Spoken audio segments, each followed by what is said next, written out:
Okay, so we're recording now. We're just gonna go lucha. It doesn't make sense.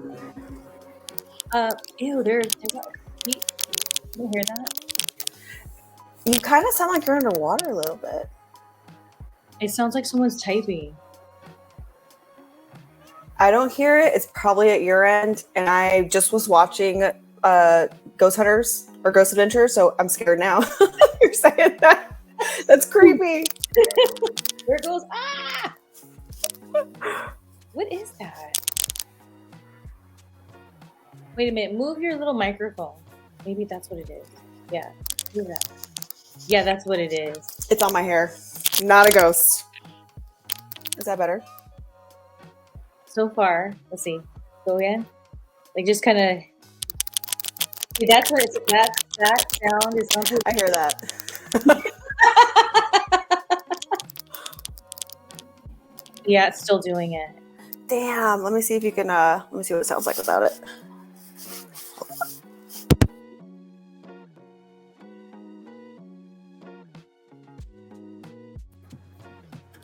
How's this? Yeah, that's fine. You know what? I feel like I have the same looking headphones you have there, and I have issues with them too, and I want them to work so bad.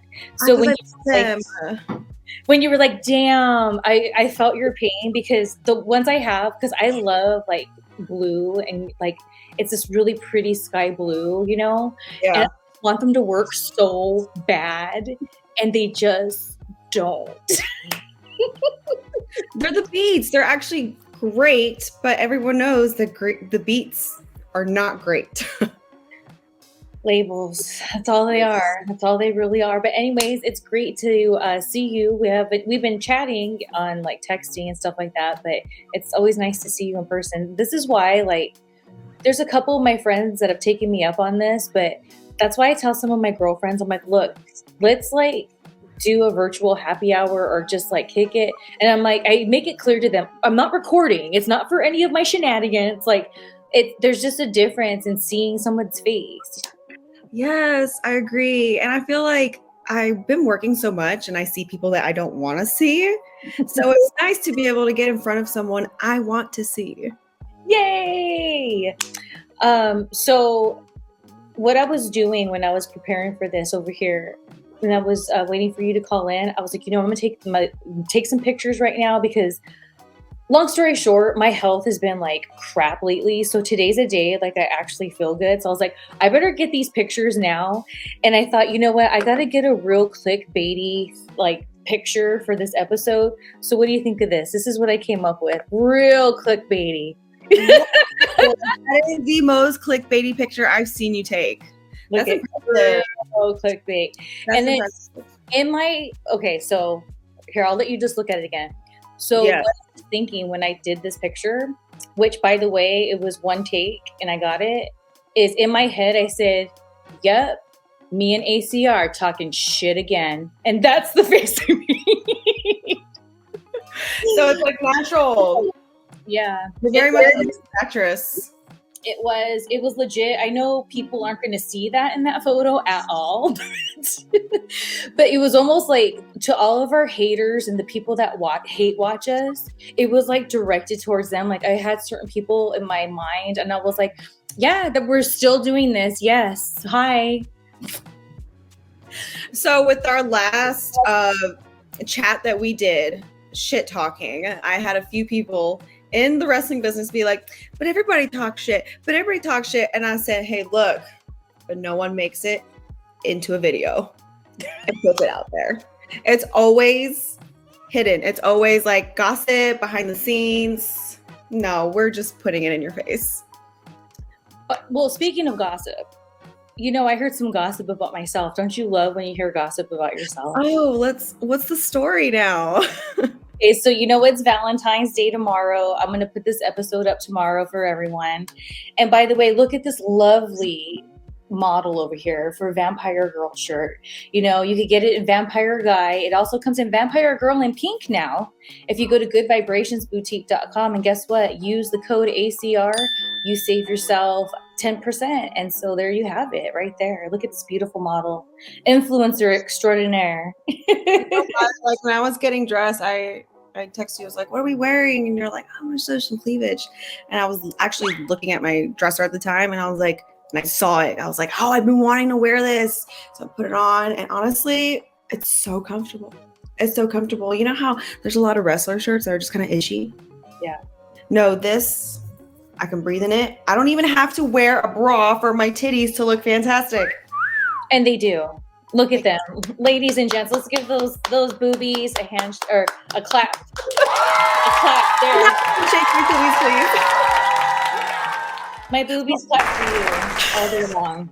That was so funny. That was crazy. We gotta get views, you know. We gotta get our views. I feel like I have to share with everyone that's watching the accessories that I brought for this because these are things that make sense to me when you talk shit with Shelly. Okay. First things first, I always need my Coke Zero. I have another one. Like, this is what I'm going to be drinking all day. Coffee for the energy. Okay. The second one, ready to go. Bottle of rosé. Cheap bottle of rosé. So that's going to go on. That's going to be the actual fuel where I get honest, right? My nicotine vape. It matches. It matches. It matches, yeah. And definitely my Carmex because you can't talk shit with chapped lips. Oh my gosh. You know what? I think we should do this every time. And so what I brought to prepare with going with the lips that need to be high, it has been crazy here in SoCal. Like right now, like you guys, if I pass out, you know, ACR, go ahead and like hit up my sister and tell her to come check on me because it is like summertime right now and the vampire layer is out here where there's not much ventilation, so it's like it's been intense. So I got my lip gloss here. Oh yeah, good. Lip gloss, guys, keep those hydrated. And let's see here, I don't want to get in trouble with the YouTubes because I've gotten in trouble with the YouTubes before, but the YouTubes. But here's the thing: for our fans that get to see on our pages to our members the uncut version, I'll just make this a blank screen for YouTube. But my friend Megan Jones, shout out to Megan Jones. On my birthday last year, she was in town and she came and hung out with me. We had sushi here at the house. She got me this bong that is a Simpsons bong. That's so you. This is so effing cute. I just effing can't. And so I don't use it often because I don't want to like F it up. But I forgot to buy rubbing alcohol. So my daily one's really gross and I just can't with it right now. I have an awesome vaporizer I've been using, but like because I've been using it so much, I'm like, I want the bong for this.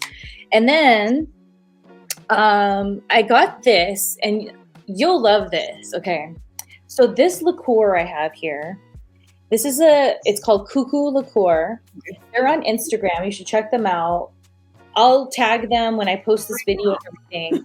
First of all, look how cute this label is. Like, it's so effing cute. Oh my gosh. So a couple years back, I went to this Halloween kind of event thing. And there was a bunch of like different little like table set up where there was like different kinds of specialty cocktails and stuff. And it was like companies getting a chance to get their products out there. So this company was there. And when we did the tasting, it was so amazing because it's strong and it's chocolatey, but it's like not too sweet. So you don't feel like you're like being, I guess, bad. And a little bit goes a long way. And it was so good, and we bought a bottle, but then we couldn't find it anywhere. And then when we moved, we forgot the bottle somewhere because we always kept it to try to remember what it was. And so for years, I've been trying to search them, and I finally found them like sometime at the end of last year. So I ended up connecting with the dude. I bought a case. Sure did. He was having this awesome sale because I guess he's changing the label. So he has a bunch of the old labels that he's trying to get rid of. So I was like, I get rid of the bottles. bring it my way. So I'll be taking a shot of that at some point because I haven't had it yet. So it'll be a real like blast from the past to have it. And I thought with this Valentine's kind of theme, it was appropriate. Chocolate, talking shit. Hey, why not, you know? Chocolate and talking shit for V-Day. So I heard this rumor about me. And the rumor was I had dated this guy and I ended up breaking up with him. And his next girlfriend that he ended up telling her that I cheated on him with a famous wrestler. And it was so crazy to me because when this gal told me this, and this is the girlfriend as now his ex-girlfriend. So I know it's not like it's gossip straight from her. So I totally believe it. And I just thought that that was like when we knew we were going to be here talking some shit. It's Valentine's Day. You know, I thought it would set the mood of like what talking shit's all about. Cause it's like that rumor's out there about me. So it makes me wonder, is that his like line he tells people when they're like, oh, you used to date Shelly Martinez. And then he's like, yeah, well, she cheated on me with Dolph Ziggler. No, I was with Dolph Ziggler in my OVW days. You can look it up. There's my clickbait. So you can look it up. It's very easily found out there. But if anyone is out there, like I'm gonna look at the dot instead of the ACR. If you're out there, ladies, and you've heard this rumor about me and you are dating this said person, no, it's out there. It is out there that in my OVW days, that's when I was dating Dolph Ziggler. He was not Dolph Ziggler to me. He will never be Dolph Ziggler to me. He's Nick Nemeth. And yes, I dated Nick Nemeth back in that day. So, just to put to rest, I know the last time we were here, I talked about another rumor that I heard I had to put to rest. Well, this is another one that, you know, I think needs to be brought up out there because and here's what's funny about it is I'm always very transparent with guys I date, especially in wrestling. If they want to know who I've dated or I've hooked up with, I'll say. And it sucks because, you know, it's not like how we talked before. I was trying to like, you know, be all wild. I thought all these guys were my potential next boyfriends. Like, you know, I'm stupid. No, I think it was sweet though, because I feel like that's really what it was back in the day, in the old-fashioned days. That's how dating was. You didn't use people. You didn't manipulate people. It wasn't, well, I didn't live in the old-fashioned days. I was in diapers, but nowadays I know that with our generation, we're using people. So what you are feeling to me is natural, while others in our generation might feel that it's naive. You know, do you feel me on that? I do. And here's the thing. This is what I'll also say about Nick Nemeth. He broke my heart. And the reason why he did, though, it was in the most honest way. So I'll say this, like, this is just my experience with him. I don't know what his experience is with anyone else he's dated or anything like that. But I was very clear with him because we were friends first. So I was very clear with him, like, I want you to be my boyfriend. And he was very straight up. And he said, look, I don't know where my career is going right now because he was off TV. Like he was not on the Spirit Squad anymore. So like it was like when he had that break, and that's why he was back at OVW. And then at that time, that's when I was transitioning out of OVW to be on the road full time. And so he was like, I'm just really focused on my career because I don't know where it's going to be. And so like as a wrestler, because he was my friend, I will say this. I knew it wasn't a line. I believed him because he didn't know what was going to happen because the Spirit Squad at one point was like getting this huge push and all this. So I can only imagine now he's like, oh my gosh, it's my next thing I'm going to be released because now I'm back at OVW. So like I didn't feel like he was blowing me off. I felt like, damn, he's right. Because well, if you know how wrestlers are, they're not going to say that at all if they're playing you. And that's what I'm saying. So I respected it. It was so hard to hear. It was so hard to hear.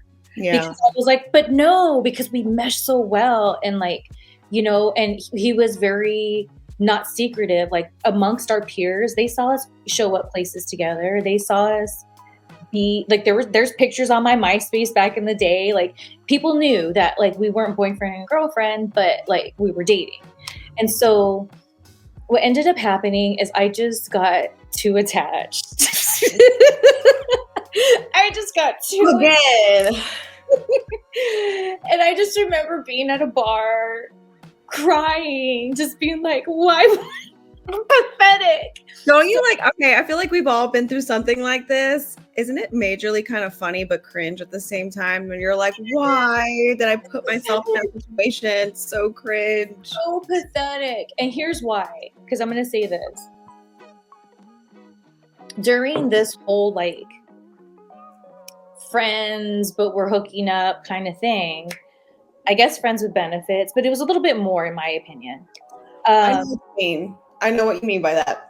And it was a little bit more, so that's why I don't give it that. I would, like, I've been that with people before, but it wasn't really that in this case. So the thing is like, when I was going through a really rough time, I had gotten fired. I moved back to California. You know, even though I was with TNA, like, I was young and I was butthurt that I just got the F fired, and it didn't have to do with me not doing a good job. So it was just crazy. And then I would vent to Nemeth, you know, because I went to him as my friend. I knew he wasn't going to be my boyfriend. I already had that crying night. It was understood. But I felt like I can go to him because he understood, because at that, oh my gosh, I'm getting emotional. I can't believe this. At that time, I remember feeling like when he was in OVW, he must have felt like this. And that's that like, oh my gosh. And so he would text me, and he would text me these like positive things, and he would be like, positive vibes. And I wanted to choke him. Like, that's the last thing I want to hear right now. Positive vibes and all these inspirational things, like whatever. And by the way, why didn't you want to be my boyfriend? It always went back to that. So when like life, I kind of started healing more, that's when I was really grateful that even though we weren't meant to be a couple, he was always very straightforward with me, which I didn't see that in the business. Like, you know, like that. Like, he knew it was going to hurt my feelings, but he had to tell me. And I feel maybe that has to do with because we did have that friendship at first, you know? And so I'm now known as the girl that says positive vibes. And I don't think people realize it really came from... You are known as the girl that says positive vibes. I stole that from you. Actually. And that's fine. Continue to. Yes. But when I finally got it and I understood what he was saying, because I was ready, because I was too hurt to hear it. That's why I was like, ugh, positive vibes. Like, why aren't you my boyfriend? Positive vibes. Like, ugh. But later in life, I was like, you know what? He wasn't meant to be my boyfriend, but he was put in my life at different times where like it really changed, even just this positive vibes. And then when I was able to finally understand what he had been telling me, that's when a whole shift within my being changed. And then that's how I had a totally different outlook in life. And that's when I became Miss Positive Vibes USA. You would say you need to get yourself that nice, like, what are they called? What they wear at the pageants? You need to get that. Oh yeah, those little sashes. Yes. Now you need to get one. But you know what? Like with I don't know if you ever heard about this, but there's very like the Zen spiritualism that exists out there that people believe in. And everyone describes it differently, but the best way I could describe it is there's sometimes people are meant to be put into your life to awaken something in you. And a lot of the times these awakenings feel like crushes. They feel very sexual, high, like in nature. And yeah, we want them to be our boyfriend or our girlfriend. We want to marry them. We want to have their kids. But really, they're awakening something inside. And because we're not aware of this awakening happening, we confuse it with those feelings. And so you end up saying, why won't you be my boyfriend? Because he was really meant to be put in your life to awaken something new. And there's various things. You don't wake up one time. I feel like I wake up just like every morning, physically, spiritually. I'm always learning something new and accepting newer things that I didn't accept before. That's what I think happened there. Absolutely. Absolutely. And, you know, kind of on that vibe, I feel like that's why there's people who I look back at, like, on, and I'm like, I wish I never hooked up with them, because, like, as we talked about in that last episode, I take that stuff very serious. Just like with Nemeth, like, when I was single, I would follow him on social media because he is the one that entered positive vibes into me. You know, one way or another, he did. But anyways, we got the views. We got to get the views. It's for the views. And I feel he wouldn't care. Like, he would be all about, I'm trying to just get views. Positive vibes. Positive vibes. But, and here's even going even more, telling more cheese man on that. So if people out there remember, and if maybe you do as well, there was a time where he was dating that actress Amy Schumer. Mm-hmm. So I remember he and I were just friends at that time. And I remember who was with me? It was one of those things that somebody that was like the homie at the time, I'm not even friends with them anymore, was like, can you give me tickets? Give me tickets. And so Nemeth got me some tickets to when they were in town. And I went, and I'm really glad I did, because I wasn't interested in going back. So I was able to kind of just be just a fan with my friends. You know what I mean? So it was really cool. But anyway. That's freeing. What was that? That's freeing. Yeah. And I really, like, so I'm very appreciative about that.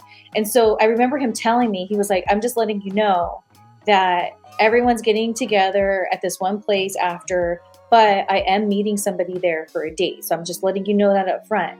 And again, I thought, no guy has ever really talked to me like that before. Like, to be like, remember, we're just friends and you're totally invited. We're all going to be here, but here's the thing. And so I feel like that's why, to me, I've really put him on a pedestal at times.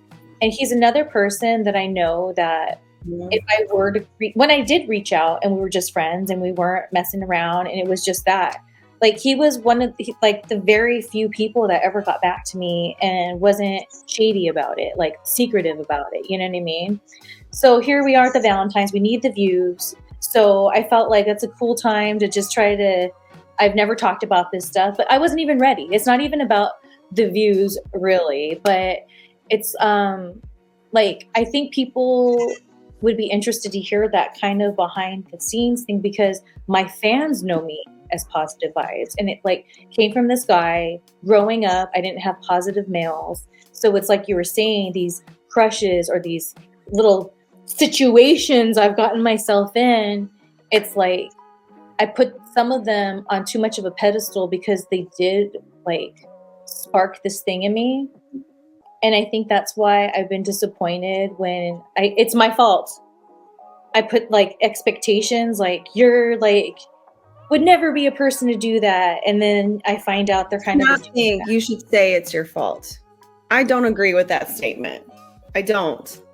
Because that is a very natural emotion. And to say, oh, it's my fault, it's like saying you let yourself down. You made bad decisions. I don't think that's a bad decision. Someone was making you feel good and you followed the positive vibes.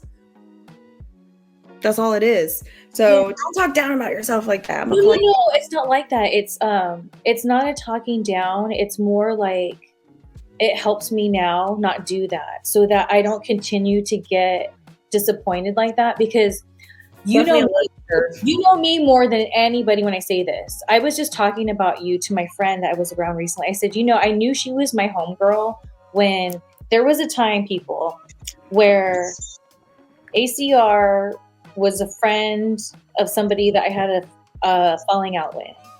And so I will never forget, you and we went to go medicate, and you said straight up, like before we even started to relax, you said, look, I'm friends with both of you. And whatever's going on is between you both. I love both of you, but that's between you guys. So I'm just letting you know that. And then there was a couple times I tried to tell you, but I don't understand. And you're like, look, you have to talk to her. Like, and I respected that so much. Kind of going back with the thing with Nemeth, it was like in wrestling for the first time, you were somebody that you were just being so straightforward and genuine and like no games. It wasn't like whatever. You were just like, look, I'm here to just hang out with you. I know there's this weird thing going on. It sucks, but I'm friends with both of you. It's between you guys. And anytime I bitched, you were like, you just got to talk to her or whatever. And I just respected that so much because I hadn't experienced that. And I'm going to be honest with you, since then I haven't. That pure, that's what's up. And that's awesome. So and so in saying that, it's like, with men especially, but I do it with women as well, like with that friend, I put these expectations and I shouldn't do that. And it's hard not to, because when someone makes you feel good and there's this like awesome connection, it's really hard not to be like, oh, they would never do that, or they would never do that. But everyone has their own story and everyone has their own way they deal with things. And I know I've dealt with things in the past. Everyone is also capable of hurting others in some form or fashion. So it's okay to kind of, like, you can be very attached to people in a healthy way. But I know something that has helped me in my relationships, with friendships, dating wise, even with relationships in my family. I'm like, everybody has the potential to hurt me in some way or fashion. So at the end of the day, it's about my reaction that's going to make me survive it and have healthy relationships, period. Amen. That's so awesome for you to say, because I don't know if I told you this, but when was it? Like 2.5 weeks ago, I went to a funeral for somebody that passed in my family. And it was somebody who, unfortunately, like, I'm not trying to be a bitch, but they were never nice to me. And it kind of messed me up, especially because it was a female. So like, it messed up. It added to this like whole thing since I was a girl that I've had. So it was a really weird thing to deal with. And so I knew I had to go to the funeral, and I knew I was going to see people that are in my family that are freaking, I'm just going to say that. I will bleep it for you too, because I don't know, and I had to stand up, but keep the peace, but do what was right. And it was crazy because when I looked at this individual, they're like, just tell me what I did wrong and I'll apologize. And then I'm like, that sounds good and all, but oh, sure. Okay. Like, yeah, really. And here's the thing that got me so upset. Okay. So at first they were like, I'll apologize, blah, blah, blah, and they're supposed to be this like Christian now, right? So I'm like, okay, I'm going to at least be open to like, they're down to have a conversation that needs to happen. So when they were doing it, all of a sudden they're like, we have your picture in our house and we're so proud of your wrestling. And I'm like, oh my God. So here we go with the wrestling thing. And I said, really? You guys could have fooled me because none of you get back to me. You all ignore me. What? No, none of you all ignore me. I could talk for hours about that kind of phenomenon. I could talk for hours because I have my younger brothers. They just moved out to San Diego. And when I say this, I'm probably going to sound like a cunt, but like, I'm really hurt is what it is. So my younger brothers, they have a reggae band. You like reggae? I will still put them over. You should look them up. They just moved to San Diego to continue pursuing this. They're doing really great, but I have not really heard from them in the past year or so, especially since I moved from the beach in North Carolina to the city in Charlotte. But I hear through other family members, oh, but they love you. They're so proud of you. They're so proud they have a professional wrestler as a sister and this and that. Okay, so this wrestling thing ends up being an object that they use to feel either connected to me in a false way, because it's like, oh, they're not really gonna spend the time to have a relationship with you. They're gonna tell other people, I'm so proud of my wrestling sister. So it's about you. It's about them. So when you just told me that story, I was literally like, my trauma, like brain was like, oh, I know, girl. I know, you know, and it's been crazy because, and here was what's so awesome. So where all of that was, it's like where I grew up, which is about an hour out of LA. And so the following weekend, same Saturday, I had a photo shoot where I do these, Danielle and I go to these shootouts where it's a bunch of models, a bunch of photographers, you take a bunch of pictures. It's really awesome. And this group in particular, all the girls are awesome. Nobody's catty. It's like, it's amazing. It's a good time. And so it was really cool to like go back to my hood and like, because that's where it was. Sorry, I skipped that part. Went back to that the same area where it was probably like 10 minutes from where the funeral was. So it was like to be back there, but like kind of owning my energy and reflecting back. But because I've had photo shoots to worry about and my content, it's like I've been like sporadically being able to like, okay, I got to process this. I don't want to push it away, but I feel that it started taking a toll on me last week. And that's when like I started to shut down, and then with my hormones, and last month I had my period twice, and like one day was longer than a week. So I've been going through it. Stress. Yeah. It's just been crazy. And I don't know. I think it's cool because like life brings me together. Like here you're telling me, wow, like you're opening this. It's like life always connects me with people who we're supposed to connect. And we're supposed to share our story the way we do like us. We're over here talking shit. And so, I don't know. I appreciate you and I love you. And I'm just so grateful that you're down to come on here and talk some shit with me online. I'm very prepared. I got the stimulant and the alcohol. So I shared that rumor about me. Have you, like, you got to share a horror, let's keep it wrestling related because that's our audience, let's be honest. I've got a rumor about me that I don't think I've shared before. I don't really talk about it. And it's always something that tickled me because I think I know who started it and I don't want to get into it because they're irrelevant. But when it got back to me, I was actually really hurt because I was actually really striving to be healthy at the time. And to me, what I was doing was actions towards that, and they used it to start a rumor. Let's go. So I had the Impact tapings, the Knockout pay-per-view in 2017, and then I think I did like 2 or 3 more episodes that weekend. So it had been a year and a half since my split from Caleb Conley, and he was going to be there. And I also needed like new kick pads. So like I texted him, I was like, can you make me some kick pads and bring them? Like everything was cool. When I walked into the Impact locker room, he was one of the first people that saw me. He came up to me, gave me a big hug, and he said, I miss you. I was like, I miss you too. And that was the first time that I was starting to feel a release from the stress of the split. I was very distraught. I am not gonna even bullshit that. I was very distraught. So for the first time, I was like, this is okay. This is okay.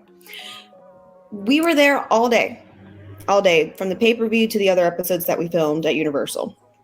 And I had a break and he went to catering. I went along with him. I ended up giving him my pit bull Harlot, and I kept my older dog Leela. So I was like, how's Harlot? Like, just wanted to catch up. To me, I was just catching up with an old friend. That's it. Like this, like me and you, we were just catching up. And I'd go over there, ask him something about wrestling. What should I do for my match? Can you help me? I was really looking for guidance because for a long time, he was also my wrestling trainer and mentor. Why would I not? And even later, I heard that he was talking to my roommate at the time who came along. She wasn't on the show, but she came along and was like, hey, I'm not there to help her. So help her for me, like help me help her while we're not together anymore. He had very nice things to say. So the rumor is that I was crazy and I kept following him around like a puppy dog, and just very crazy ex-girlfriend type of vibes they were putting into it. And when it got back to me from someone that was like, people are saying this, I don't really think it's true, but I kind of want to make sure that you're okay. And I was like, that's not at all what it was. What? So I'm supposed to just ignore somebody because of a rough breakup or whatever the hell happened? No, but instead of being healthy and trying to attempt a normal friendship, a civil friendship, a business friendship, because I was asking him about wrestling tips and advice. Now I was following him around the Impact locker room.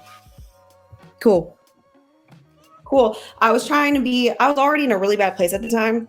Very, very, very bad. I was switching antidepressants. Like they couldn't regulate my brain chemicals at the time. So I was really struggling to be as stable as possible. And then add that when I was trying to make active steps towards my healing, honestly, like screw those people who said that and decided to essentially make me look insane and unstable would you agree that that's like a healthy interaction?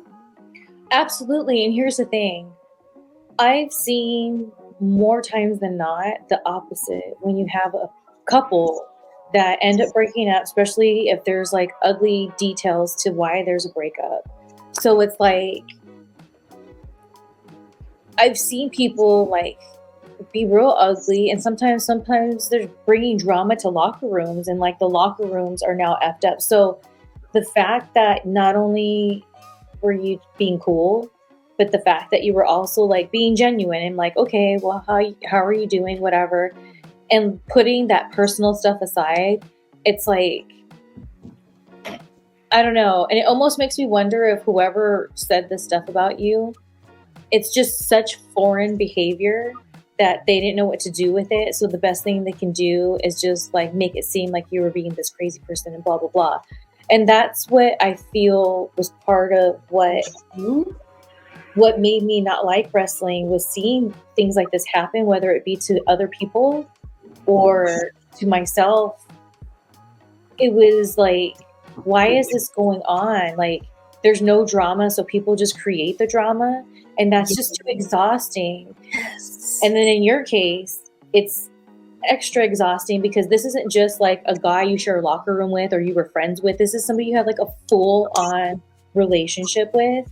So there's like a lot that comes with that. And then on top of it, you got your whole other, aside from him, because yes, you exist aside from him, this whole other thing going on. It's a lot. And so it makes me sad that people weren't like, oh, she was actually really cool, that's awesome. Or, oh, she was cool, didn't have to give you praise. Oh, she was cool. Or, oh, whatever, it was fine. Like, why? I didn't say that I was following the other people, because he wasn't the only person that I talked to multiple times throughout that day. I had other people around me, my other friends that were an Impact at the time. Why aren't you making up a rumor that I was following them around? Because it's more convenient and more convincing to say that about my interaction with Max. Man, it just makes me, like, I'm not saying this is the case because this is the first you're sharing, I'm hearing it, but it just makes me think about like when it's almost like even behind the scenes on like the independent level, there's this like narrative of like who's what. This person plays this character. It's not ending at the ring. It's like the behind the scenes, like, oh, that's the cheater guy. She's the one sleeping with him. Like, it's this whole drama, this cast. Everyone becomes a cast of people. Yes. And this is what fans don't get to see this part. These are the gimmicks that we see working with these people. And I think the most sad about it, most sad is that these people that put these characters and reputations on certain people they don't give people a chance to change or grow, because I know that every year I'm totally a different person. Did you know me last year and not this year? Okay, then you don't know me. So when we're putting these stereotypes and reputations and characters on people, me being one, I am someone that changes a lot. So if I was unstable or really depressed or dealing with anxiety or with my post-traumatic stress disorder at the time and I didn't have a handle on it, well, guess what? It's totally different now. You wouldn't even recognize me. So these same people, they're just fucking assholes. And you know what's interesting? I think because I have people like you in my life, or, another person is Francine, I would say. Like, I've watched that happen, like from how our conversations are and like how they change or whatever, but we're still connected. And I love that. So it's like, I've been on the spectrum before where it was like, I felt everyone changed. And so when I saw people were the same as it ever was, like that song, same as it ever was, that's when the characters, they didn't evolve. Like when I'm like, oh my gosh, so-and-so's still over there pulling this, and oh my gosh. And then online, it seems like there's somebody completely different. And then I'm thinking, here's an example. I won't name names, but like I've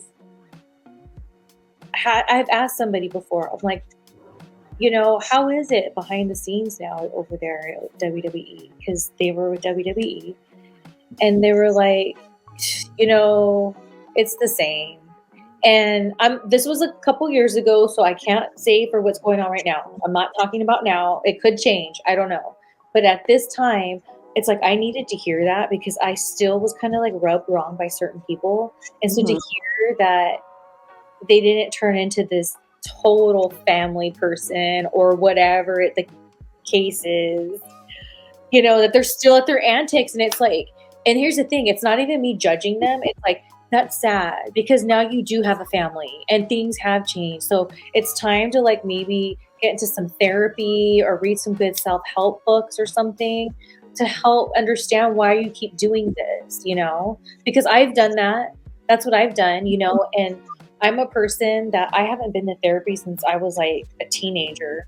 But what I do is I seek out books to be like, why am I this way? And then when I talk to my friends that relate, they're like, have you read this book? I'm like, oh no. And then that's how it goes. So it's like, it makes me sad that now there's full on families and it makes me feel like when we were young wrestlers, we saw those older guys doing this and now you're them.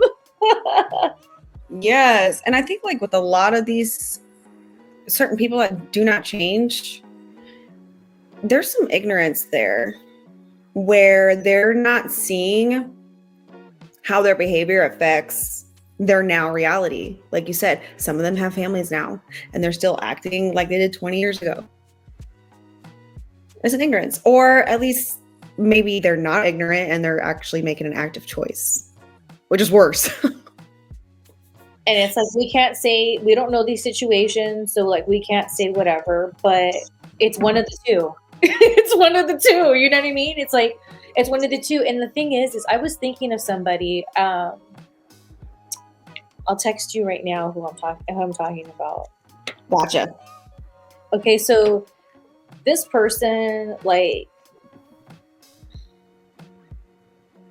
I just never got a good vibe from, and I tried really, really hard because it seemed like everybody that I was at least cool with, like maybe I wasn't all buddy, but like people that I was like cool with and I like working around or whatever, I would observe them and I liked how their energy was backstage, okay, cool.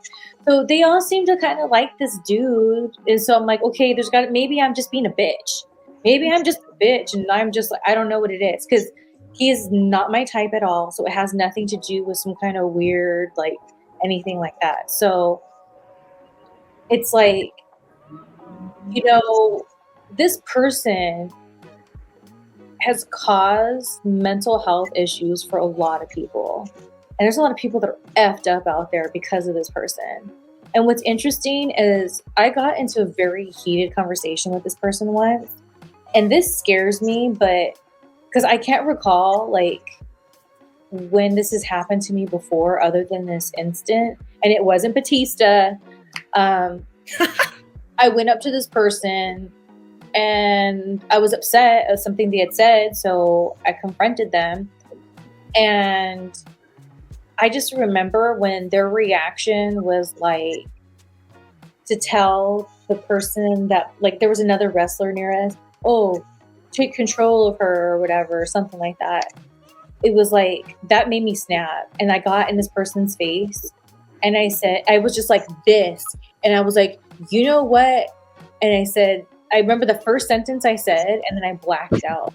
And so it wasn't until years later I realized that it wasn't just because of the Batista thing I got fired.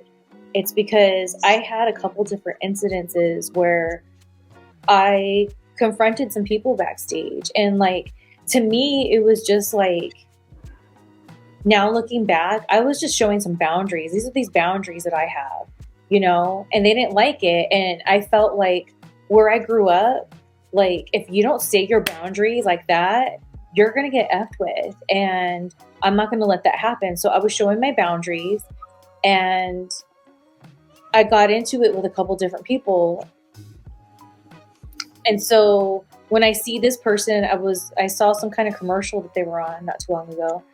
And so, oh no, I'm sorry, on YouTube, it recommended me watch some interview that they did. And I was like, and it seemed all positive vibes. It seemed positive vibes. So it was like, maybe they changed. And I was like, maybe they changed, and this would be cool. Like, maybe now because they're a family person, they've changed. And so I kind of skimmed through it. I was like, I don't mean to sound like a bitch, but I think that he hasn't really changed. And so to hear this person hadn't, last I checked, it was just like another one of those, that's what secretly eats me up, because I see these people on my feed, and I know people say, don't let it bother you. And I'm not saying this person disrupts my peace. It's just for that moment, I'm like, I can just vomit right now on how fake and phony this is, because it's all packaged well. Dude, I could never just like not let it bother me. I don't think that's a real thing.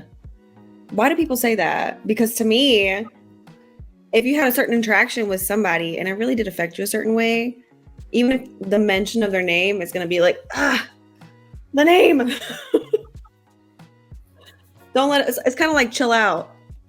Chill out. Okay, thanks. Didn't think about that. Yeah. Try that. Well, here's the thing. I was just in this conversation with Danielle about it.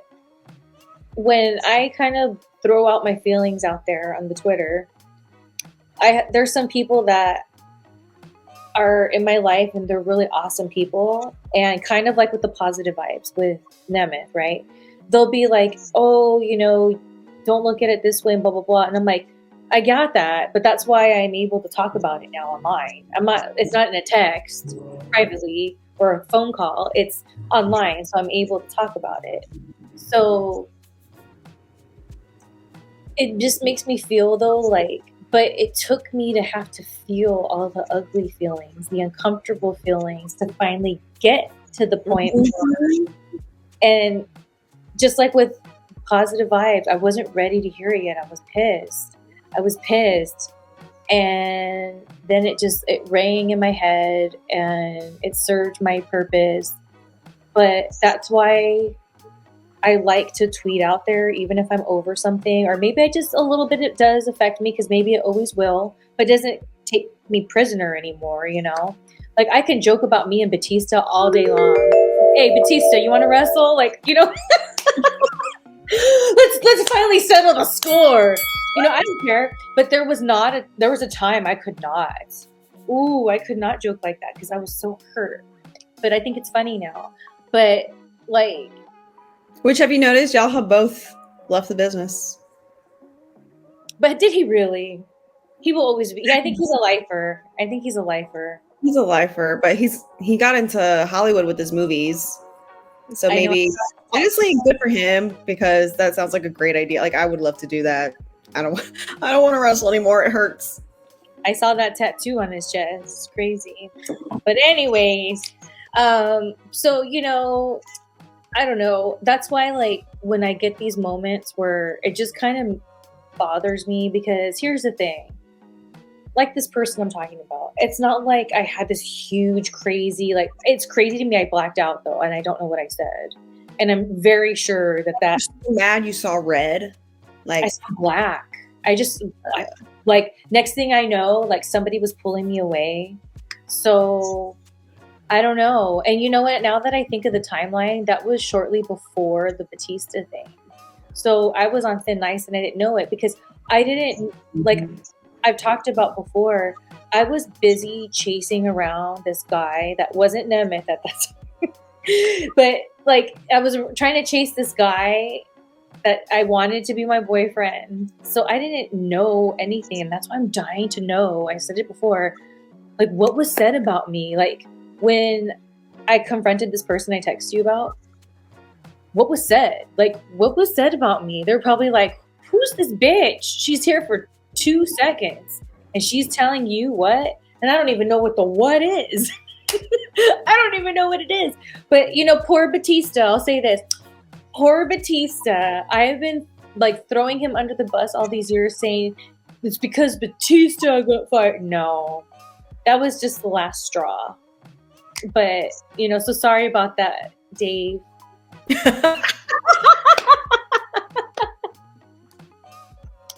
Here's the thing.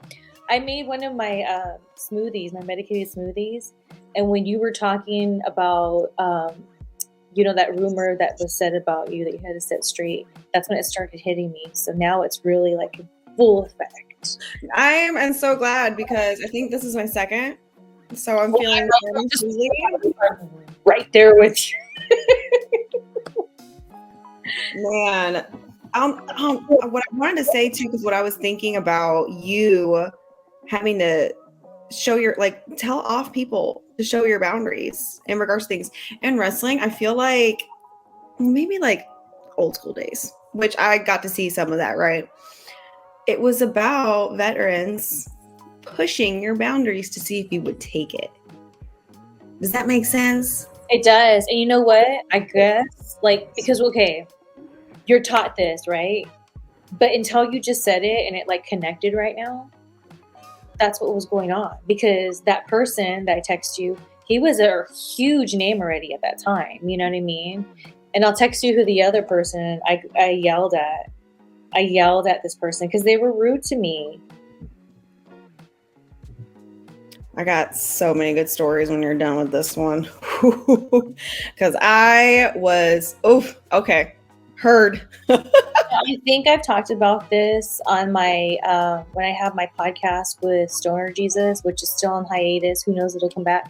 So if people really want to dig, they can go find it. But this person was really rude, man, because they were known for being a person that had turned their life around. And so I was like, awesome. And at that time, I was very into the religion that they were into. So I was like, oh man, the Lord's just been blessing. This is how I looked at it. Wow, the Lord's such a blessing that, like, this person who's like such a huge name, like, that's so cool. I can connect with somebody on, like, and go for them for guidance, because, like, it's hard. It's hard being a Christian. You're like, oh my gosh.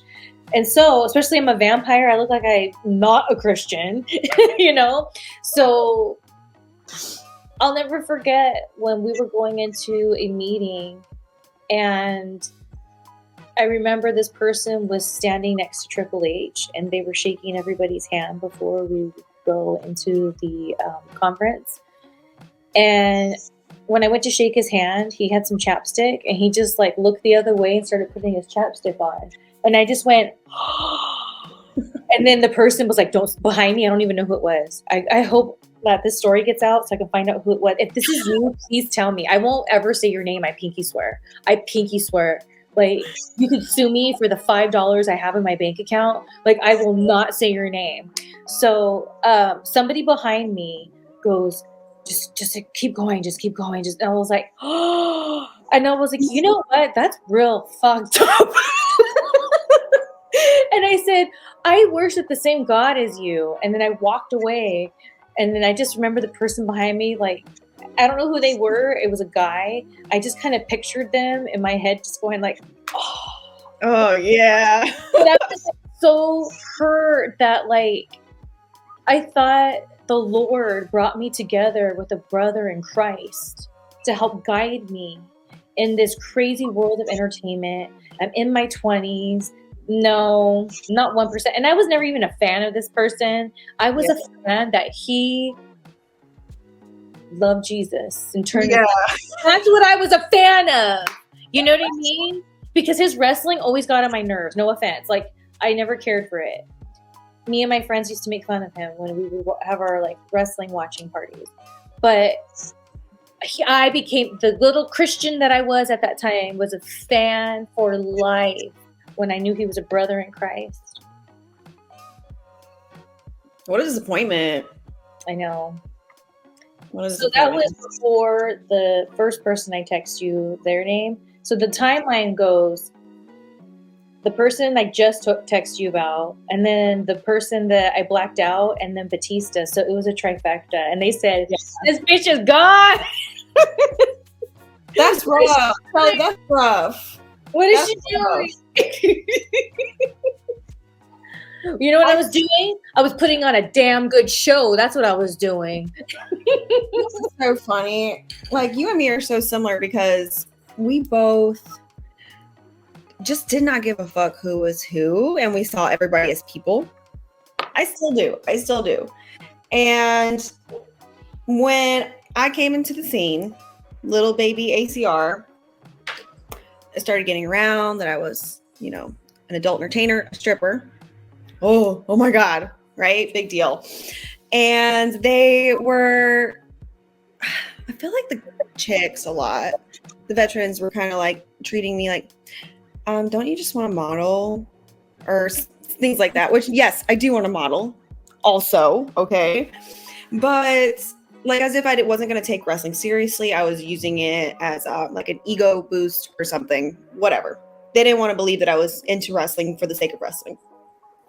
But eventually the one person who, I'm not going to name them, I will actually text it to you real quick so you know.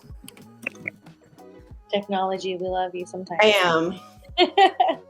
So she was going around going, oh my gosh, you heard AC is a stripper?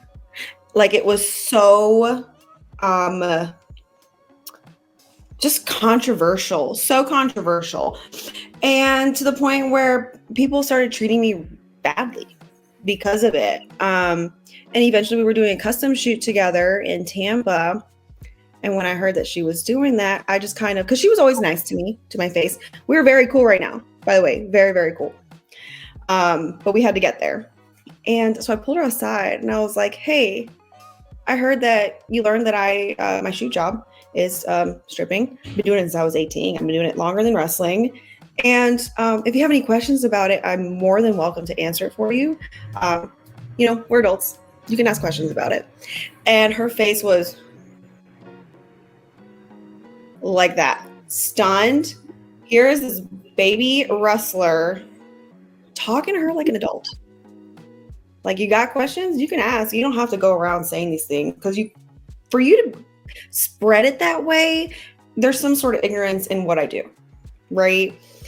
And from then on, she really did respect me because my boundary was pushed. I stood up for myself. And then she realized not to make it a big deal again. So that's one story. This other one I like to tell a lot. I also very much like this person to this day. I'm going to text you. Okay. Not familiar. It's okay. No biggie. But we were doing Shine. She's been around a long time. She's known to be a total B. She's kind of hard on everybody. But I see her ways now. I was doing a tag match against her. And twice in the match, she goes to boot me in the face. I mean, she really almost broke my nose. She really did. There's no way that someone, this veteran of this caliber, would do that on accident. Even after the match, I had other people, like the commentators, be like, "Are you okay? Is your face okay?" And I was like, "Yeah, I'm fine. I'm fine." So after the match, what I said was, "Hey, thank you so much for the match." Handshake. I noticed that you kind of got me in the nose a couple times. Are you upset with me? Did I do something wrong? What could I have done better? Again, this person was like, because what do they expect new wrestlers to not say anything or to cry about it. I'm getting beat up. I'm getting beat up, right? I didn't do that. That's what I said. Did I upset you? What could I have done better? And she had just said, no, you did wonderful. You did great. And since then, she has had my back. She's had my back. So I do feel like in regards to this business, push the veterans, pushing boundaries to see what you can take. I think it really matters what your reaction is sometimes. And I'm kind of glad that I went through it because it really built the character that I am today. I feel like I have this really thick skin. Like nothing can bother me now. But at the same time, it's kind of fucked up. Really? She could have hurt you like big time. Okay, so real quick, I want to make sure that I do this. I want to take a shot of this, even though I'm out of my mind on this edible. I think we're both we're both starting to get out of our minds. I think it's okay. Just a little bit, just a wee bit, because I don't mean to bring the party down, but today is the year anniversary of Fred passing. Oh. I know. I think I need to do something. And he used to be in here with me before I had this all fixed up, and I would just have like a dream. And here's what's funny: when I was wanting to adopt my dog now, Minnie, I would like picture her being in here and me filming and her walking around. It's like, as they say, I manifest Minnie into my life, and now she's a big part of my life. Where is Minnie right now? Oh, she was just running around. Now she's in the house. But all right, this is I have my clips at my feet. Oh, to say it again. To Fred Mertz.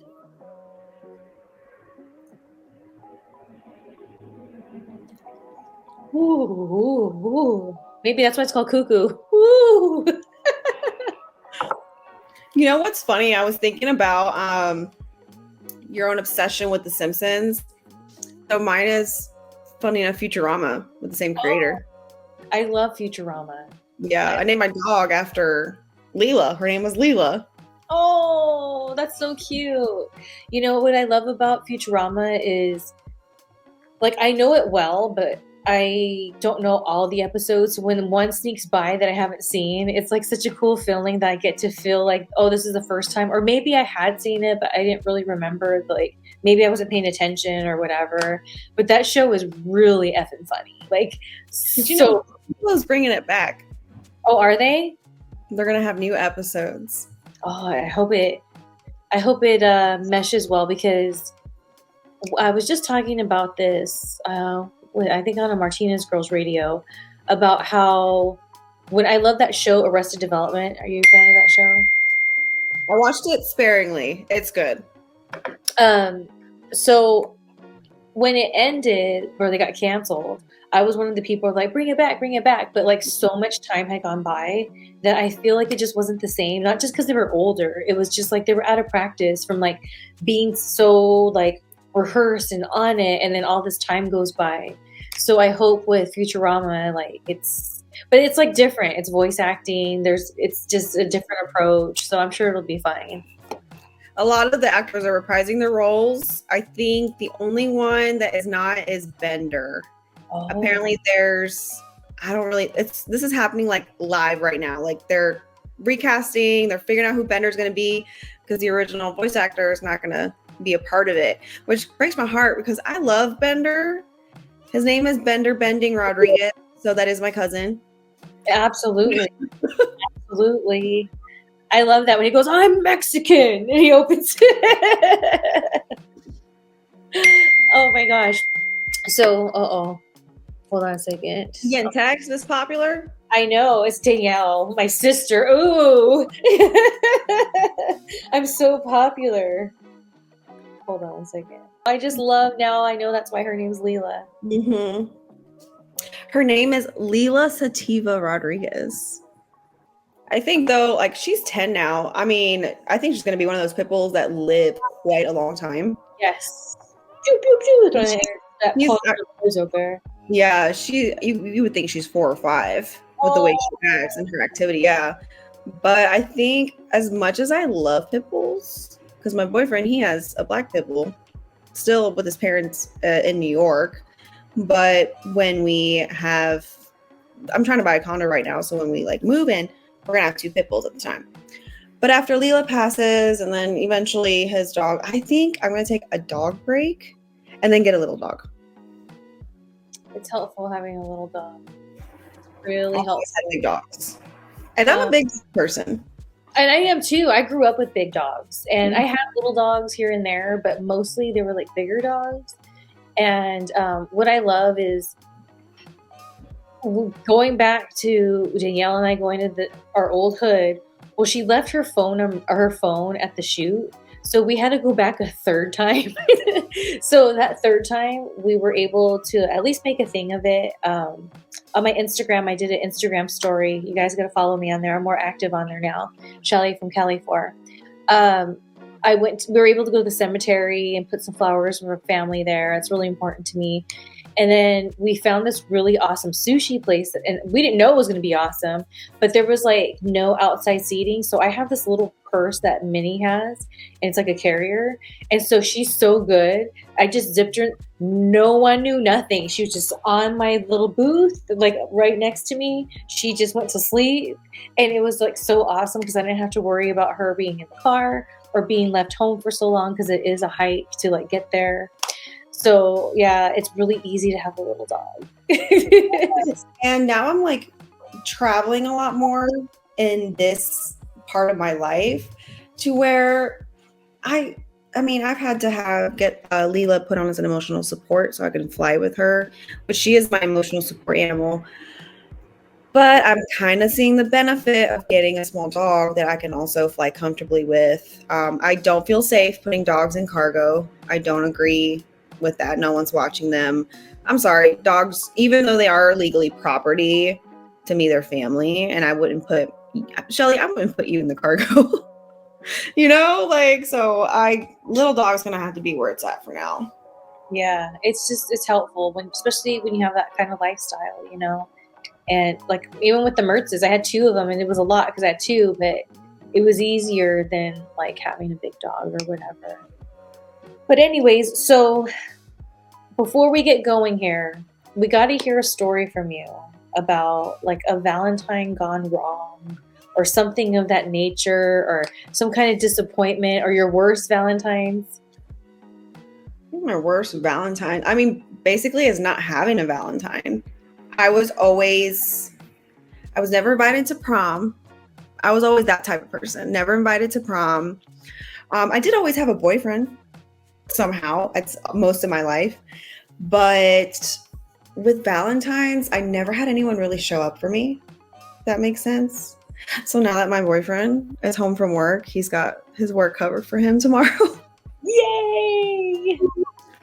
I have other types of horror stories in regards to dating and not specifically Valentine's Day. But I do wish that Valentine's Day meant something a little more.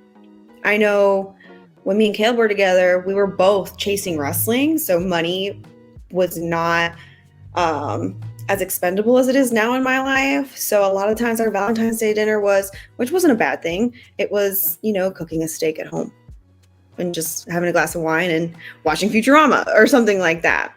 But I'm hoping this Valentine's Day is so much better, where me and my boyfriend can go ahead and get like a real reserved dinner. I've never had that. Never had that. You deserve it. Thank you. I'm in my 30s. Damn it. You deserve it. And that's the thing with like, I think you bring up an interesting point. Like, when you're in wrestling, especially if you're a couple in wrestling, which happens so much, even though you try not to sometimes, you know better, it just happens. And so when you're two people chasing it, it's so hard. And I feel that that world just consumes you so much that when you are a girl that does want to feel some romance on Valentine's, a lot of these guys, they're so like not even thinking that they're not Right. gonna be romantic if it like if romance kicked them in the ass. Like it's like, and so for me it was interesting because I would date wrestlers, but then there was these other like guys that would date in between that were still in, you know, entertainment, but and maybe because they were older too, it had something to do with it. That's when I started having real experiences when going out and like versus it just being, and like you said, there's nothing wrong with that, but it's like it could be more. Put some effort. Like, why is it just like a Friday night? Like, that's a Friday night. Like, this is Valentine's Day. Oh, well, you know, I got this big match coming up. Blah blah blah. Like, you know, it's always wrestling. Yes, like me and Caleb at the time. I'm sorry. Look at this dog. She needs to be. Say hi. Oh my Hi, goodness. Lila. Hi, Lila. Oh my You goodness. have anything to say? You have anything to say? No, you just want attention. You just want attention. So me and Caleb, we were much younger. We were in our 20s. And at the time we were both chasing wrestling. I'm with a wrestler now. And now he runs a promotion in New York. And I'm starting to run a women's promotion. I'm working on that first show now here in Charlotte. So we're at different parts in our wrestling career to where I feel like we have more control of what we'd like to do in wrestling. I'm purposely, I don't take bookings. I mean, I do, but I'm very, very picky, which in wrestling means you're not taking bookings. So, which is nice. Side note, I feel like a lot of people who are like, that think that, you know, oh, somebody's not booked, they don't think it's a choice. And they think, oh, you need to, oh, I saw somebody on Facebook say something about all these wrestlers that don't get booked are now starting promotions. And I kind of was like, that I just announced my show, you know? And I was like, that's not the case. That's not the case. I'm at a different point in my career.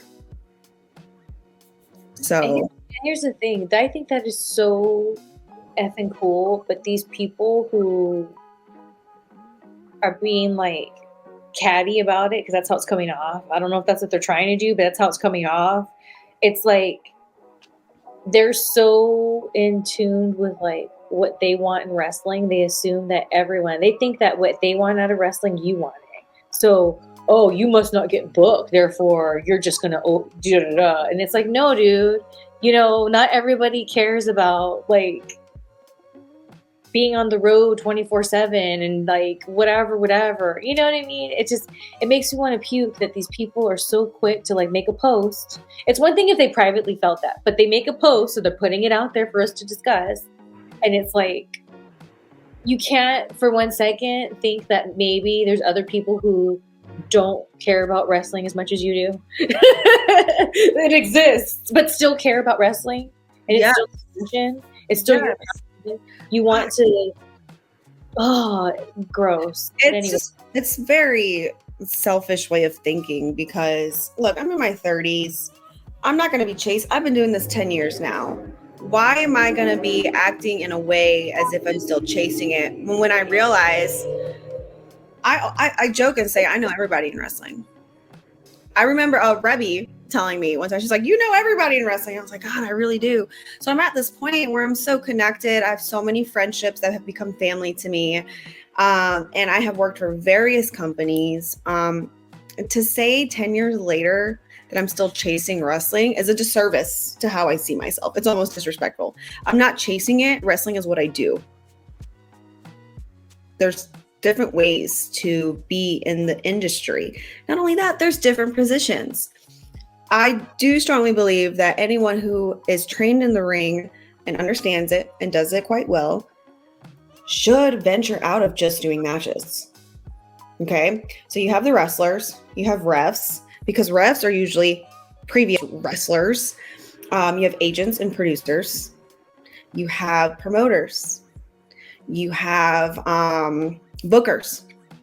There's different various positions in wrestling that are not just trying to take bookings.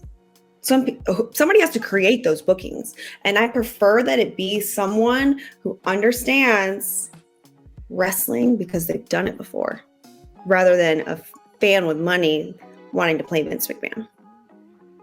Amen, sister. And I send you nothing but positive freaking vibes all day long on that, because I know how much you love wrestling so much, you know, and something that I feel that's made us want to pursue putting energy towards each other and maintaining a friendship all these years, because it is work. You got to check in, you know, you got to have conversations.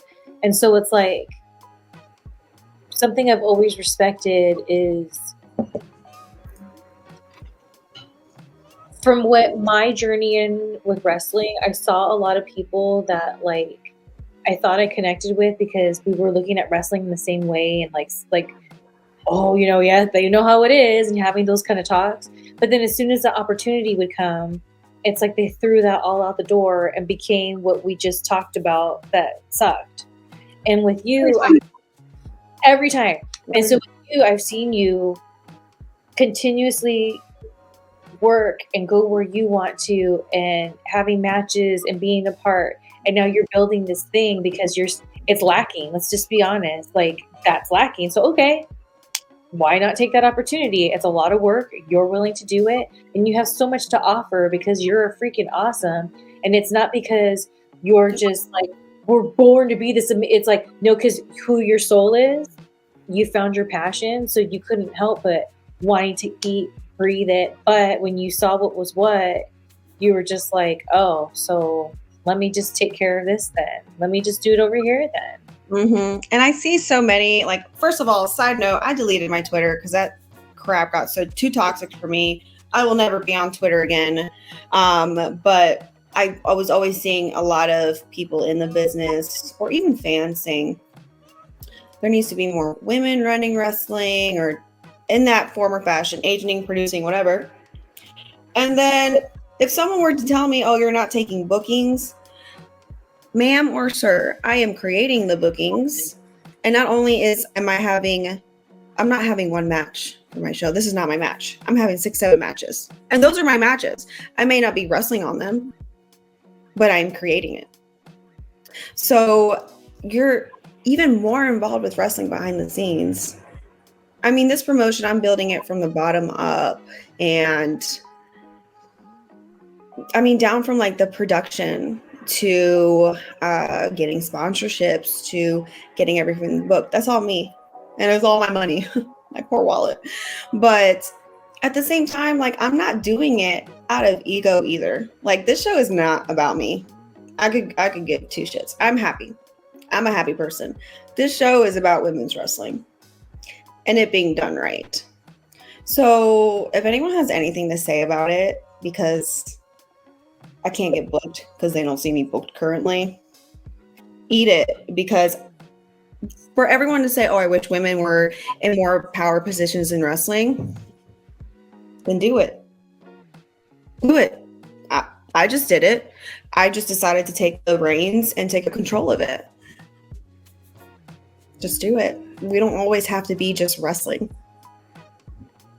And here's the thing, whether it be in the custom world or in the professional wrestling world, there's been times where I thought going into whatever company that was I was working for, when I found out a woman was in charge, it made me excited. I was all on board, and I'm like, oh, this is awesome. Like, yes, let's do this. I will go above and beyond because I want to be a part of, like, let's do it right.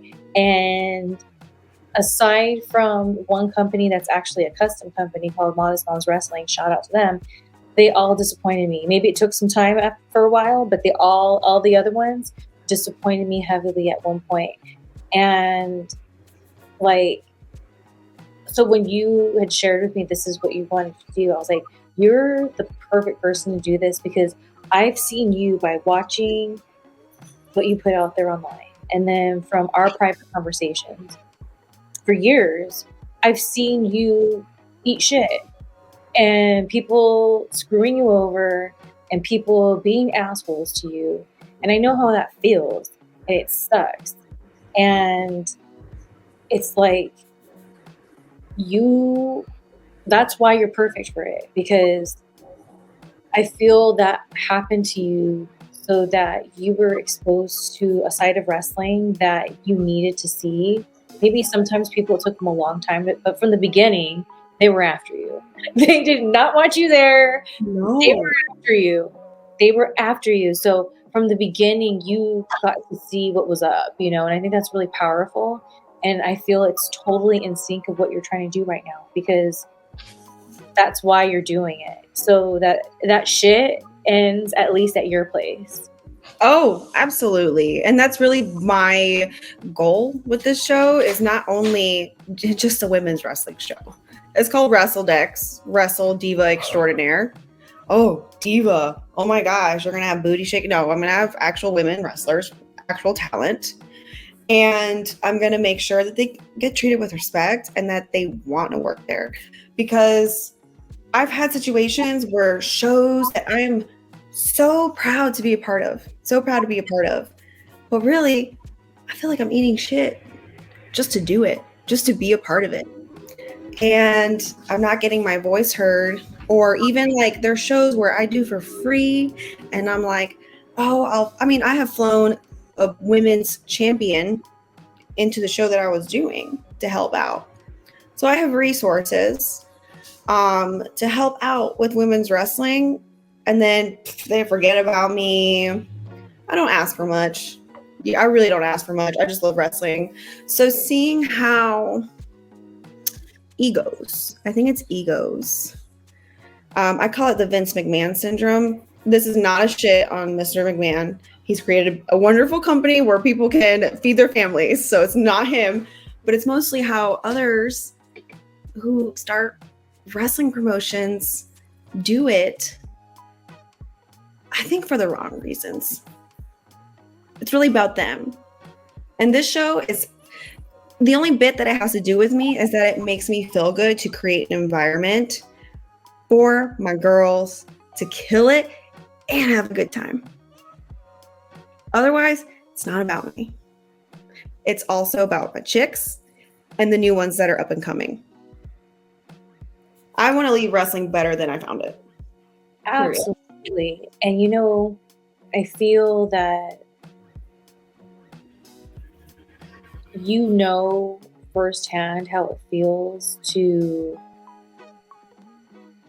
like, these up and comers you're going to have and these people. I feel like when you said that, the energy that I felt from it is like people who may not be getting a fair shot because there's those haters and those weirdos, and they're always going to be there in wrestling, and you know how to sniff all that out. So it's like, it's going to be so cool to see the girls that come through your space and you guys all create together, because I think it's going to be really effing awesome. Like, I think it's going to be like something people haven't seen before. I think it's going to be something like you haven't. And you're going to be like, this is my prayer for you to be like, oh my God, this is like more than I thought. Like, I couldn't even imagine this. And you're going to cry and it's going to be awesome.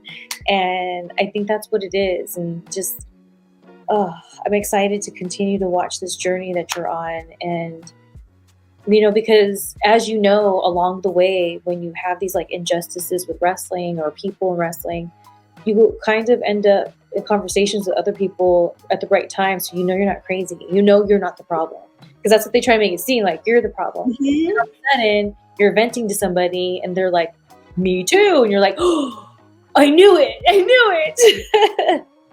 And that's how WrestleDeck started, by the way. I was doing a show, and I actually got to talk to veterans, like my mentors and veterans. And I also talked to up-and-coming girls. And I really made it a point to get to know what is going on. How do you feel about this? Like, what's going on? And when I really took the time in the locker room to talk to everybody, in different levels of their careers, I was like, something has to change. The new girls are getting shitted on by the old school girls. The old school girls are getting shitted on by the new school girls. And when I really got down to the base of it, the foundation, they need each other. They're asking for each other's help. And there is a disconnect. There's a disconnect. I'm trying to connect that. Because I'm going to be honest, women's wrestling is almost like its whole separate community from wrestling. All of wrestling. And there's almost like a sense of etiquette and community with the women's wrestling. I mean, I remember I was talking to a mom in wrestling, not like a mother, but a wrestling mom of mine. And she had booked some new girls, and the new girls were telling her it's very cutthroat. We don't have a sisterhood. And she was like, what? Because that's all we know it to be, is a sisterhood all the time. And with a conversation that this happened in maybe September or October, talking to Wrestling Mom and talking to the girls in the locker room, I was like, something needs to change. So I'm hoping to create that. And also I feel like I love wrestling so much. Like I'm such an artist, like creative lunatic, that this is my way of putting like my wrestling creativity, and not just in a match that I have, but in a whole production, do everything. Because people forget, I not only have wrestling experience, I have show business experience. That's why you're perfect. Thanks. It's meant. It's like everything you did prior to this, even before wrestling, everything leading up, it happened. And then the way you got treated like crap and the things you had to go through, that like it all lines up and it's all lining up. So that's why when you guys come out here for the WrestleMania weekend, you know, I'm going to be there and you have to put me on your show. Please. You know, I want you there so bad. I mean, first of all, you're like a hot commodity these days because Shelly Martinez doesn't come around much anymore. So please. I'm very stuck up. The only person I'll come out of retirement for is you. That's it. But I won't go. It has to be in California. That's my only requirement. Hey, I am 100% planning to run a Wrestle Deck show Mania weeks. So you can like special ref too. You don't even have to bump. I got that ref outfit. I'm like when you said that usually refs were wrestlers before, it made me perk up because I know people probably have seen me out there in my ref outfit and they think, oh, it's just Shelly.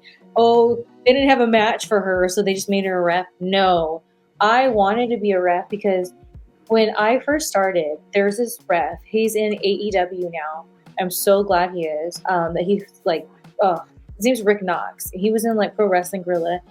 So Rick Knox was the referee that him and this other guy, Patrick Hernandez, were the referees here in SoCal. So every show from the beginning that I did, they were there. And I always bonded with them. And because I was new to wrestling, I would be so nervous that like whenever they were my refs, I knew that like no matter what, they had my back and like I was okay. Like I was going to be okay. Like if I got hurt, if I was in there with Knox or Patrick Hernandez, it's going to be okay. And Rick Knox and Patrick Hernandez, I would watch them not only in the matches I was involved in, but when I would watch them from the curtain or from the watching outside in the crowd, I just saw how much they added. And it was so animated. I'd never seen that really before. It never stood out to me before.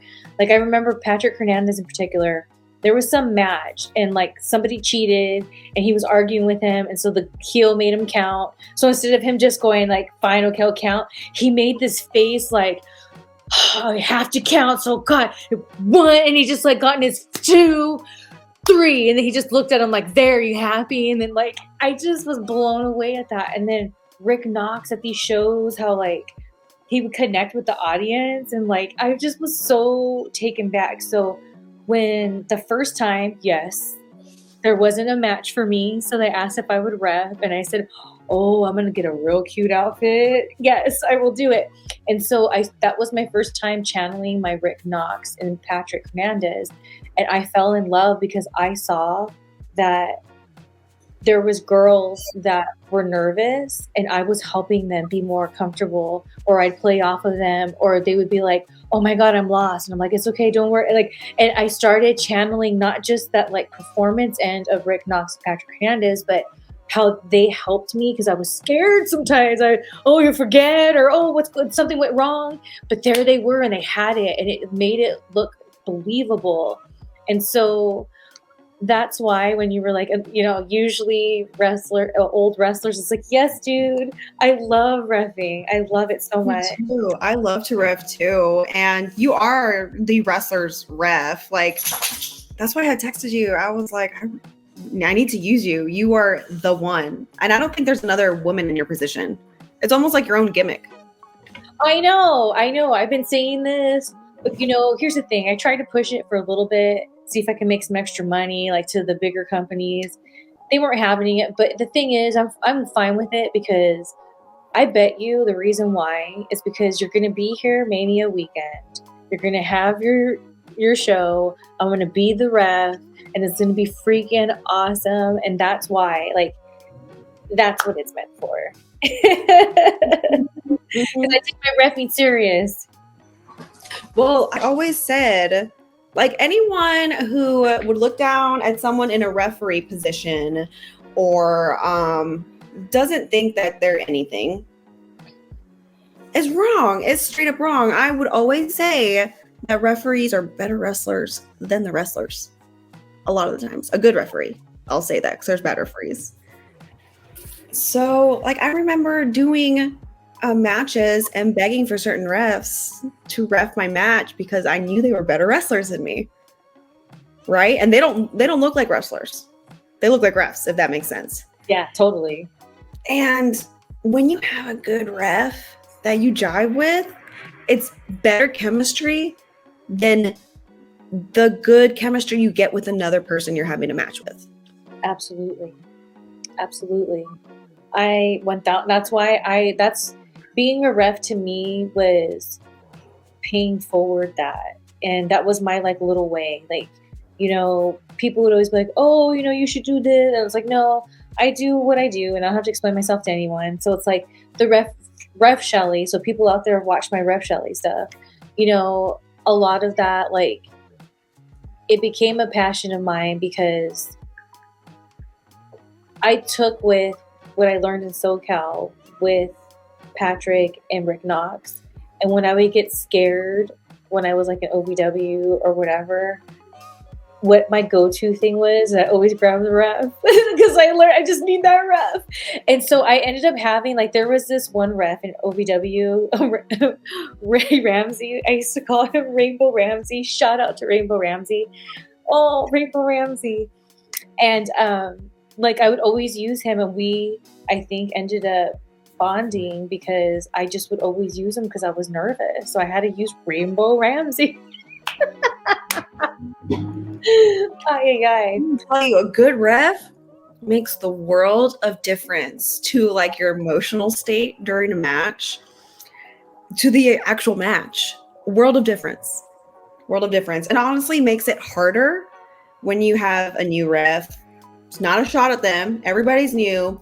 Yeah. Everyone's at different levels of what they know and understand. But when you have that knowledgeable ref, I call it a wrestlegasm. When things go right in wrestling, it's a wrestlegasm. It's good. As women, you're not going to get there every time you have a match or sex or match or whatever. So that's why it's the wrestlegasm. Because when you get that, you're like, your night is made, your week is made. You're talking about it for the next month. Absolutely. We're going to get out of here. So tell everybody where they can find your stuff, follow you and all that. I know we did it before. We've got to do it every time. Every time. So my website is onlyrizettes.com. You can find my merch and where I'll be there. Instagram.com, ac.rizzy is my Instagram. And guess what, Shelly? There is now a like MySpace, like coming back. It's not MySpace. It's actually a fan-related website. So spacehey.com. spacehey.com/ACR. Well, I'll leave that to you. I'm over it. I'm over all the new stuff. I'm just staying with Patreon and OnlyFans, and that's it. And my main site, I'm done. I'm done. I'm going to be one of those people who are like, oh, the only way you can get, yes, that's it. I've been doing that. I'm like, the only way you can reach me nowadays is email. Don't text me. Leave me alone. Oh my gosh, I just seen how blown out I've been this entire time because I left the door open because it was too hot. Oh well, there you go. Well, I'm Shelly looking terrible over here, but it's okay because I got the dress on. And follow us, you guys, and we'll be back next month with a new Talking Shit. Adios.